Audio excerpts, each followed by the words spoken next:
Chapter 29. Wednesday noon. Mac dropped Doreen and the animals back home an hour later. She'd done what she could to comfort Peter, though there was no comforting somebody who'd lost a friend. Not when first hearing the news. Even though Manny had been gone all these years, in his heart of hearts, Peter had hoped his friend had somehow managed to escape the lifestyle. Instead, he hadn't escaped anything. Death had come for him early.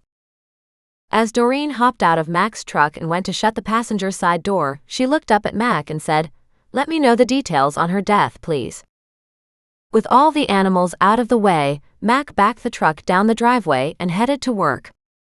Doreen walked into the house depressed and upset, because inside she'd hoped Manny had escaped too.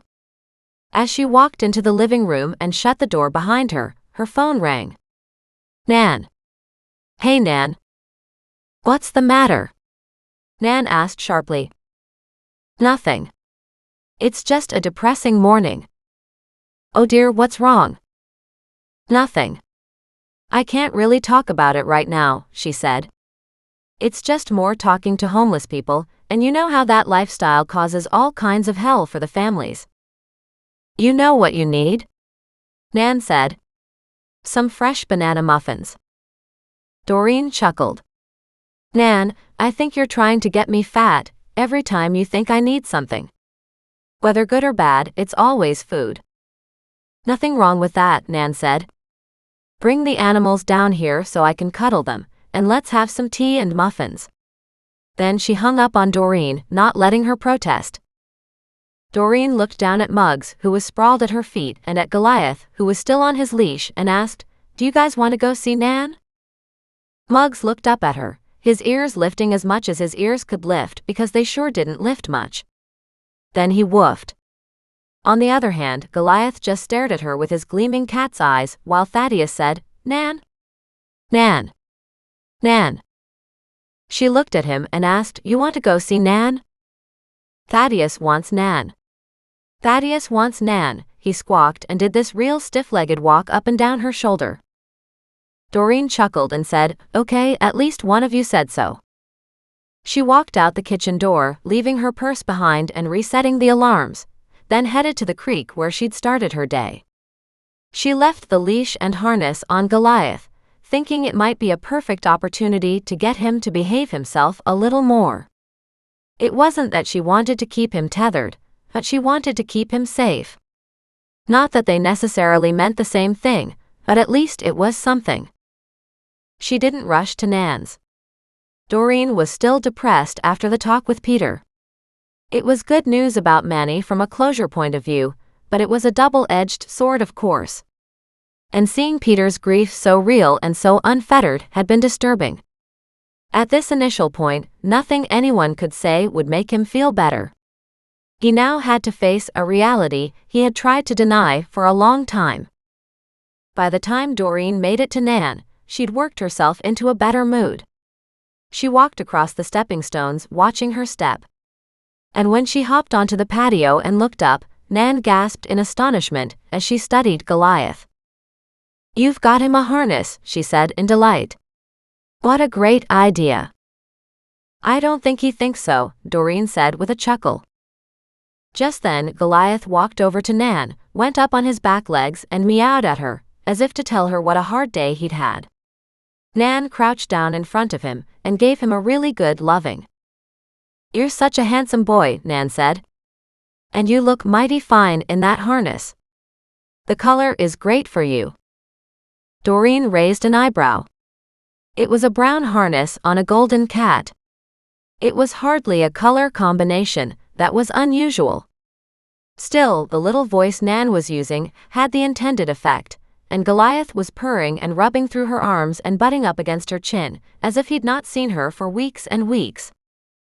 Finally, Nan had the presence of mind to realize Muggs was looking out of sorts with all the attention being poured on Goliath. Nan reached out a hand and gently scratched Muggs too. He woofed, and even though he was lying down, he stretched out into an impossibly long version of himself just so she could reach more body parts. Doreen sagged into a chair and said, "The animals are pathetic." Nan chuckled. They're honest and asking for what they want. We should all learn from that. That was such a good point filled with wisdom that Doreen could hardly argue. By the time Nan did straighten and disappeared into the kitchen to come back with tea, all the animals were looking at her attentively. Doreen remembered how Nan usually had treats for them. Maybe that was why they wanted to come here and to see her grandmother so much. Thaddeus walked over, tilted his head to one side, and in a proud voice said, "Thaddeus is here. Thaddeus is here." Nan reached into her pocket and pulled out a little Ziploc baggie with some sunflower seeds. She put a few down in front of him. Then she put a few dog treats in front of Muggs and a few cat treats in front of Goliath. And with the same movement, she lifted the plate of muffins and placed it in front of Doreen. Doreen laughed. "So am I in the same category as the pets? Is this my treat for the day?" Nan beamed. "Why not?" she said. "I love all of you." Doreen's heart was touched and she whispered, "Not as much as I love you, Nan." Nan reached across, patted the back of her hand, and said, "I'm sorry you're still having such an adjustment." "It was a tough day," Doreen muttered. She looked at the muffins and picked up the first one. Realizing they were still warm, she took a sniff and inhaled the heady aroma of fresh banana bread. "They smell divine." "They are divine," Nan said. "Chock full of walnuts, too." Doreen didn't wait. She broke the muffin in half and bit in. She sat back to just enjoy it. "I don't know how you make this stuff all the time," she muttered while looking at it. "It's all I can do to handle some basic cooking." "It just takes practice," Nan said with an airy wave of her hand. "I've been doing this for a long time. You've got to remember that." Doreen nodded, but she didn't think that was even 1/3 of the story.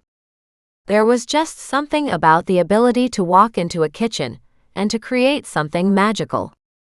She polished off the first muffin and reached for the second one.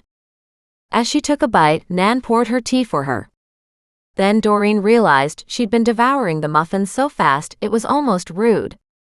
She forced herself to put the muffin back on the plate, settled back, and asked Nan, "How are you doing today?" "I'm fine," Nan said, her voice almost bird-like with joy. "Had a great night's sleep last night, and it's a gorgeous morning." Doreen looked around and shrugged. "It's overcast and gray, Nan." "That's hardly a gorgeous day." "Actually it is," Nan said. "I woke up. That makes it a good day. It's not burning hot and it's not covered in thick smoke from fire season, so all in all, I'll take this as a nice day." Having made the point, Doreen could hardly argue. It was sad in a way, though, when Nan just waking up made it a good day for her. On the other hand, what would it take for Doreen to have the same appreciation? "When I woke up this morning, I felt like I'd been hit by a bulldozer," Doreen said. "I had bad dreams all night of people chasing me and trying to find dead bodies, and it was awful. The coffee helped, but not a lot." "What about going downtown with Mac? Did that help too?" Nan asked in that inquisitive tone of hers. But Doreen hadn't told Nan about that yet. "Which one of your friends tattled on me this time?" she asked with a note of humor in her voice. Nan's smirk flashed. "It was actually the new landscaper. I was talking to him a little bit ago. He said he saw you at the city park." "How did he know who I was?" Doreen asked in confusion. "It's not like I know who this new landscaper is." "Oh my dear. You went with the animals," Nan said in a chiding voice. "I don't think anybody in town now doesn't know who you are, particularly when you have them with you." Doreen wrinkled up her face. "Okay, fair enough. Because yes, indeed, I did have the animals with me. And yes, I did go downtown with Mac." "Now," Nan said, "you need to tell me why." Doreen hesitated, not sure how much she could tell. Then she shrugged and said, "I can tell you something, but you can't pass it around. This is one of those cases that, until it hits the news, you don't get to share." She could see the disappointment in Nan's face, warring with her curiosity. Finally her shoulders sagged and she said, "You drive a hard bargain, dear, but okay." "It's not me driving the bargain," Doreen said. "It's Mac." "Of course it's Mac. All those rules and regulations he has to live by," Nan said with another airy wave of her hand. "They really don't apply to people like us." "Unfortunately, they apply more to me than you might think," Doreen said with a laugh. "Not really any choice, considering I have to deal with Mac and his rules all the time." "You do," Nan said smugly. "I don't." Doreen rolled her eyes. "Maybe. But too often, we need the cops in to deal with you as it is." Nan just said, "Posh, don't worry about me. Now tell me the news." Doreen leaned forward and whispered, "They found Manny's body." Nan gasped. "No." Doreen nodded. "They found the body last night and identified it this morning." She found herself thinking that must be a pretty fast ID. But then she trusted Mac. "Oh my," Nan said. "Poor Jenny." "Why?" Doreen said in a wry tone. "So now she can make an accurate entry into her Bible?" Nan's head shook violently. No, she can't. That's the problem. And I get that times and dates don't matter to you and definitely don't matter to a lot of people, but for something like this, accuracy is everything." Confounded, Doreen just stared at her grandmother. "So this is bad news?" "Well, it's not great news, obviously. We would hope Manny was alive," Nan said delicately. "But given that she's dead, it's bad news if we don't get a date." "A date?" Doreen asked. "A date," Nan said with a smile. "A date of when Manny died." Doreen sat back and took another bite of her banana muffin. It was almost gone, but she watched her grandmother in fascination. "I can understand why a date for when Manny died is important in the investigation for finding out how she died, and maybe finding out who was the killer, but surely, if we could get a general date of death, that would be enough in terms of the Bible record." "Well, you know, anybody who records this stuff," Nan said, "they're pretty fanatical about accuracy."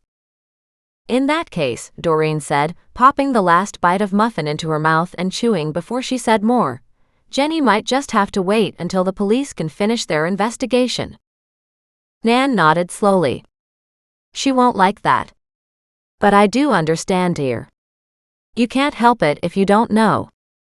"That's true," Doreen said. "And don't forget, there's a good chance nobody will have an accurate date.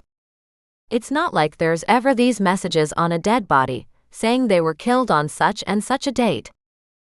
"That's inconsiderate of them," Nan said. "Surely they should understand it's important for people to know these things." "I don't think a murderer cares," Doreen said. "A murderer is just busy trying to not leave behind little details, so he doesn't get caught. He's not concerned about leaving messages behind." "And yet some murderers do," Nan said, a knowing look on her face. "Just think about all those who tell the police where to find a body, and leave them riddles and clues." "Which is a far cry from this instance," Doreen said. "I highly doubt any note was found saying, 'I killed Manny on such and such a date,' anywhere close to the body." "You don't have to be mocking about it, dear," Nan said. "I was just wondering." "If and when I find out anything," Doreen said, a little ashamed of herself, "I'll tell you. But I doubt they'll even be accurate within a month or two. I guess it depends on the weather at the time." "I don't understand any of that," Nan said, "but if you do, that's great. I'll be happy with that, dear." Then she leaned forward and said, "Is there anything else we do know?" Doreen shook her head. "No cause of death at this time. No time of death at this time. Basically nothing except they know it's Manny." "Oh, that's so sad." "Of course, and we know where Manny was found," Doreen said, staring off in the distance. "Right," Nan said. And then, in a conspiratorial whisper, she asked, "Where?" "Over in Knox Mountain on the way to Paul's tomb," Doreen said. "Only that doesn't mean anything to me." "Lots of hiking paths up that way," Nan said. It's a big area. Lots of trails. It's popular with the locals. So, Doreen said, I'm presuming Manny was in some out-of-the-way corner or otherwise hidden. Possibly, and we certainly haven't had any heavy rains to wash some of the dirt away that might have been covering her, Nan said thoughtfully. So, we really have to find out how her body was discovered. Of course I forgot to ask Mac that, Doreen said with a sigh. You can ask him next time, Nan said comfortably. And magically, a third banana muffin appeared in front of Doreen. She looked at it in surprise. I really shouldn't have a third one, she said. But then she snatched it up and grinned. But I really want it. I'm sending 2 more home with you, Nan said. Doreen looked at her grandmother. Are you keeping some for yourself? Of course I am, Nan said in delight. Then she stopped and got an odd look on her face. I wonder if Jenny knows yet. No idea, Doreen said, but knowing the police would be responsible for telling her, she brought out her phone and texted Mac to see if the next of kin had been notified. Darren was there mid-morning, Mac replied. Richie's grandson Darren, Doreen then told Nan, he was here this morning talking to Jenny. So, whenever you're gone after tea, Nan said, I'll go talk to her and see how she is. Good idea, Doreen said. I'm sure she would like company. No, Nan said, she wouldn't. But she would like somebody to commiserate about dates. That was just too much for Doreen. She picked up the muffin and took a big bite. Nan had a notepad out and jotted something down. What are you marking down? Doreen asked suspiciously. I was just thinking maybe Jenny might know a little more than she's letting on. Such as? I don't know, she said, but surely she must know something about her daughter's life.